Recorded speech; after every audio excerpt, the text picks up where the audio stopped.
Hello, time for you. It's Rose Gwyther. Time for Thirsty Thursday. Today I'm not going to talk about a particular product. Today I'm going to talk about my discussion that I had with Luba at Young Living and also alcohols. So let me start with Luba. Luba is the head of the beauty school at Young Living. Knows a lot about skincare products. And I've been trying to get a hold of someone at Young Living that I could talk with and ask them questions because I have questions and I can't answer them for you. Can't even answer them for myself. So I tried to call, I messaged her and she gave me her phone number and I called her back and it was a great conversation. Anyway, I wanted to share what she told me to you. Now, my questions were, um, there's been a lot of products that have been out of stock, and is there a reason for this, especially the sandalwood cream, the Boswellia winkle cream, the Cher Lumet? And she said, yes, they are reformulating a lot of their products because what they're finding out, they're learning too. They came up with these products years ago and they used the best ingredients that they had at the time. They're finding better ingredients to put into the products to make them better for us, more natural for us, better for our bodily systems, everything. So this is the reason why a lot of the things are going out of stock. So, and a lot of the things, the one thing that they are trying to get rid of is that retinol palmitate that I've been talking about in several of the products. So we just have to be patient until these things come back into stock. Same thing with the dry skin serum. It's been out of stock right now. I haven't talked about that one yet, but I have it on my list to talk about. And basically there's something in there that is out of stock. And so it's going to remain out of stock until it comes back. And I did ask the question, what is the difference between this item is currently not available for purchase? You'll see that if you go into the depth of a particular product. And other times you'll see out of stock. Well, it does mean a difference. This item that's currently not available means they are really looking at this product. They're really reformulating it. They're trying to get the best ingredients for this product, and it might be a while before we see it back. Usually when it says it's out of stock, usually it's an inventory issue and they will be back in stock shortly. So that's the two differences between those two things. Sometimes you'll see them completely out of the inventory. But if you go to the products on outside of virtual office, you will see that they have some of the products listed that may not be in the inventory, and they'll have that stipulation, this item is currently not available for purchase at this time. Yes, I'm very happy too, Norma Jean, that they are looking to reformulate a lot of these products because as I've been diving into these ingredients, I've been finding things that I said, well, why? And so now they've been asking themselves that question also, and that's why we're seeing a lot of out of stock. The one lotion that I used to love was called the Orange Blossom Lotion. It came out about like 4 years ago, and then within a year or so, it went out of stock and it hasn't come back. And I said, what is up with the Orange Blossom Lotion? And she said that there is an issue with it due to a natural preservative that was in the product. And they're having a hard time finding a good preservative that will work with that particular other ingredients that's in there. And it's been difficult.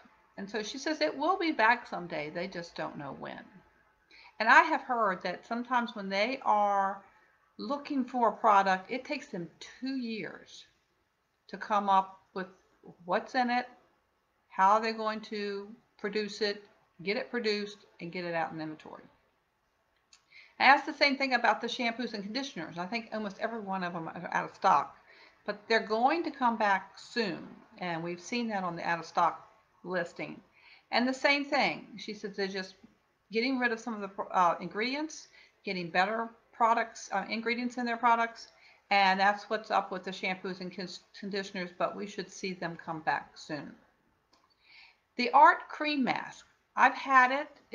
We've had it at the beauty school, and you don't see it in the inventory anymore. So I asked, what's up with the Art? Is that not coming back? Is the only thing we're going to have is the facial mask, Art facial mask? And she said, no, they plan on having it come back. But again, they just don't know when it's going to come back. So if you like the Art Cream Mask, at some point it will be coming back, but just we don't know when. And I asked if there's ever going to be an eye serum that's going to be gluten free. The Wolfberry eye cream has gluten in it. The beauty school has had a prototype eye serum, but you can only get it if you go to beauty school.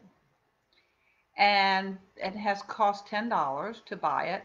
And she said since it's a prototype, it's been less expensive, and that's the reason why they've had it on beauty school only. Now she says they only have enough in the inventory for 2 more beauty schools, and you can only get it if you attend the beauty school. So if you're interested to try the serum, sign up for the beauty school. Get yourself some of it in the next 2 months before they go out of stock. But they're working on this, and they want this to become a regular product in the line.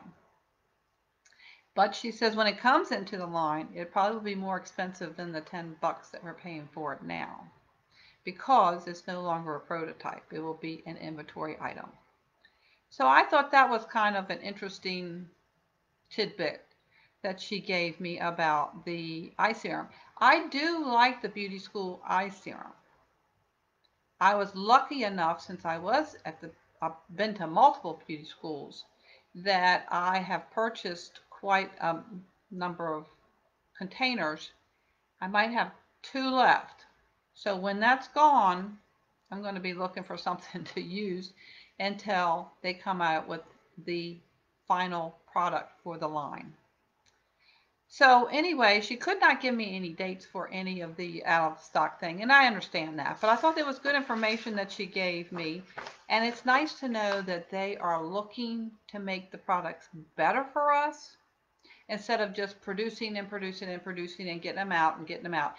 Young Living is all about the product, not about the profit. Just remember that. So I'm going to switch gears, and I'm just going to talk about alcohol for a little bit, because when I look at the ingredients, I see a lot of alcohol. And a lot of times you hear, alcohol, isn't that bad for you? Well, I'm finding out there's bad alcohols and there's good alcohols. So the bad alcohols for skincare, I'm not saying alcohol is a bad thing anywhere. They all have their uses. But when it comes to your skincare and something that you're going to put on your face or your body every single day, you need to make sure that what you're using has what they consider a good alcohol. And there are good alcohols. But first we're going to talk about the bad, and I'll talk about the good. The bad alcohol are ethanol, isopropyl, which we see a lot of that. That's kind of like the rubbing alcohol. Something called alcohol denate. I don't know if it's denate or denay, because if it's French, you don't pronounce the last consonant. And methanol. And these are put in the products. It helps to make them feel lighter. So when they go on, they feel lighter for you. But the problem is that there is a downside to these alcohols. They also cause dryness. They can be irritating. They can cause breakouts. And also, if they're highly concentrated in a product, they actually deteriorate your skin's protective barrier, which means that your skin's no longer keeping the moisture into itself. So that's the problem. And then it can stimulate oil production, and then comes the breakouts. So the bad alcohol. So if you have a product that you're using and you see ethanol, isopropyl, alcohol denate, or methanol, I would think twice about using that particular product. I will probably put these alcohols in the comments so you guys can see them, because my pronunciation may not be what you're thinking they look like, spelt like. So you might see a lot about benzyl, Benzyl alcohol. It's a little bit different from the bad alcohols. It is listed as an allergen with the EU, which is the European, and they usually have a lot more restrictions of what should be used. And I really like what the Europeans are doing because they're helping their consumers. But it's a product that's necessary. Alcohol is a product that's necessary to keep organic and natural skincare products safe from bacteria. So that's the preservative, kind of like I was talking about in one of the products, and they can't find a new one. So it's found to be benzyl alcohol is found to be naturally in essential oils, some essential oils, but has nothing to do with what I'm talking about with the skin products. So anyway, benzoyl alcohol is not terrible, but you really need to make sure that it doesn't have a lot in your product. Because they said when it's used correctly and not at higher concentrations, it's regarded as safe. But it's better to have what we would think would be a good alcohol in our products. And I see them a lot listed in the Young Living products. And these are I can't pronounce these things, ceterol, sterol, cytol, and behenyl. And I'm going to put them in the comments because I know I'm killing these alcohol names. They are more of a fatty, what they call fatty alcohol. And they're fatty because they're derived from vegetables. Hey, good thing, huh? Plant-based alcohols. And they look completely different than the bad alcohols that I just talked about. They're usually solid. When they're, I guess if you have it in your hand, it's a solid piece. It's like a wax, almost like a wax piece. And it's used to emulsify cosmetics. So when they say emulsify, it means to keep them together. And so you're not having this liquid come out and then all of a sudden this clump. It helps keep them at a certain consistency. So it helps it put them together, and it holds the oil and the water. It keeps it mixed properly. These good alcohols are not drying to the skin, and they're not supposed to irritate your skin. In fact, they have the opposite effect. They help to retain the moisture in your skin. So that's a good thing. So I will list the bad alcohols in the comments and then the good alcohols, and that way you can start looking at your products and see what's in your products. But I can tell you I see a lot of the good alcohols in the Young Living products. And at first I was thinking, oh my gosh, they have alcohols in these products. What are they thinking? Oh, they know what they're doing. I'm learning that they know what they're doing. And that's a good thing. And they're learning every day and they're changing things every day to make it better for us. So that makes me feel so good, and it should make you feel so good too. And I'm hoping that you will give, if you haven't tried a lot of these products, start trying them. They're really good products. So that's all I have for you today. I'm sorry I went a little long, but I thought it was good information, and I'll be back next week with a product. Bye.